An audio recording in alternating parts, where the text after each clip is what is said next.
అర్షడ్ వర్గాలు మనిషి జీవితాన్ని నాశనం చేస్తాయి. దేవతలు కూడా వీటి వల్ల మాయలో పడ్డారు. ఏం చేయాలో దేవతలకు అర్థం కాలేదు. అప్పుడు బ్రహ్మ ఒక రహస్యాన్ని చెప్పాడు.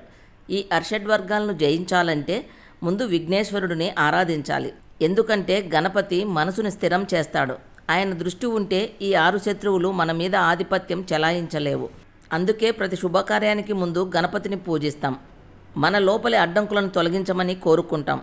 గణపతి విఘ్నహరుడు మాత్రమే కాదు, ఆయన అర్షడ్ వర్గాలను జయించే శక్తికి చిహ్నం. గణపతిని పూజించడం అంటే విగ్రహం పెట్టి డ్యాన్సులు వేయటం కాదు.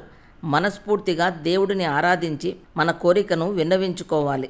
ఓ గణపతి, నా మనసులో ఉన్న అర్షడ్ వర్గాలను తొలగించు. నన్ను సత్యం, ధర్మం, శాంతి, ప్రేమ మార్గంలో నడిపించు. నాలోని విఘ్నాలను తొలగించి నిజమైన విజయానికి దారి చూపించు అని వేడుకోవాలి. ప్రతి సంవత్సరం వినాయక చవితి రోజు ఇలా కోరుకోవాలి.